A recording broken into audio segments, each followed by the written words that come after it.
Everyone, আজকে recipe Gobindobhog চালের পায়েস। একদম ক্ষীরের মতন খেতে হবে। একবার খেলে কিন্তু সবাই তোমার হাতে বারবার খেতে চাইবে। তো লাগছে 2 প্যাকেট দুধ, 100 গ্রামের থেকেও কম গোবিন্দভোগ চাল। তো 2 প্যাকেট দুধ আমি জাল দিতে বসিয়ে দিলাম। আর গোবিন্দভোগ চালের মধ্যে আমি 1 চামচ ঘি দিয়ে ভালো করে মাখিয়ে নিলাম। এবারে আমি 2 প্যাকেট দুধ দিয়ে দিয়েছি চাল দিতে। যখন বলকা হয়ে আসবে, মানে দুধটা উতলে আসবে, তখন আমি গ্যাসটা অফ করে দেবো। তো আমি এখান থেকে কিছুটা দুধ আলাদা করে সরিয়ে রাখছি। তারপরে বাকি দুধের মধ্যে একটা তেজপাতা ছিঁড়ে দিয়ে দেবো, দিয়ে ভালো করে নাড়বো। নেড়ে তার মধ্যে আমি ঘি দিয়ে মাখিয়ে রাখা গোবিন্দভোগ চালটা দিয়ে দেবো। দিয়ে এবার ভালো করে নাড়তে হবে। কন্টিনিউয়াসলি কিন্তু নেড়ে যেতে হবে, থামলে চলবে না। থামলে কিন্তু অনেক সময় চালটা তলায় লেগে যেতে পারে, পুড়ে যেতে পারে, সেহেতু নাড়তে থাকতে হবে। তো আমি নাড়ছিলাম, নাড়তে নাড়তে 1-2 মিনিট হয়তো একটু হতে দিচ্ছিলাম, আবার কিন্তু নাড়ছিলাম।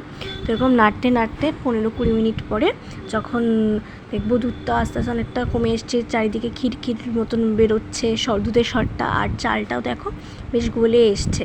তো তারপর একটু চালটা হাত দিয়ে টিপে দেখলাম যে চালটা গলে গেছে। যখন দেখলাম নরম হয়ে গলে গেছে, তখন আমি দিয়ে দেবো 1 প্যাকেট মিষ্টি।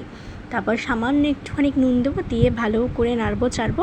আর একটু বাতাসা দেবো, 4-5টা বাতাসা দিলে আমার মনে হয় খেতে বেশি টেস্ট হয়। ওর জন্য আমি মিষ্টি বা চিনির সাথে কিন্তু বাতাসাটা ইউজ করি। এটা হচ্ছে গুড়ের বাতাসা। দিয়ে ভালো করে নাড়বো চাড়বো। তো বাতাসার মিষ্টিটা যখন গলে যাবে, দেখো একটু পাতলা পাতলা আছে।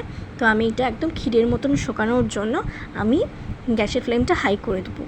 ঠিক আছে, তো পাতলা পাতলা যখন রয়েছে, তখনই কিন্তু সেই অবস্থায় একটা এলাচ মাঝখান থেকে চিড়ে আমি দিয়ে দেবো পায়েসের মধ্যে। দিয়ে নাড়িয়ে চাড়িয়ে গ্যাসের ফ্লেমটা হাই করে দেবো। দুধটা যখন শুকিয়ে বেশ ঘন হয়ে আসবে, তখন কিন্তু আমি গ্যাসটা অফ করে দেবো। দিয়ে কাজু কিশমিশ দিয়ে কিন্তু আমি গার্নিশ করছি।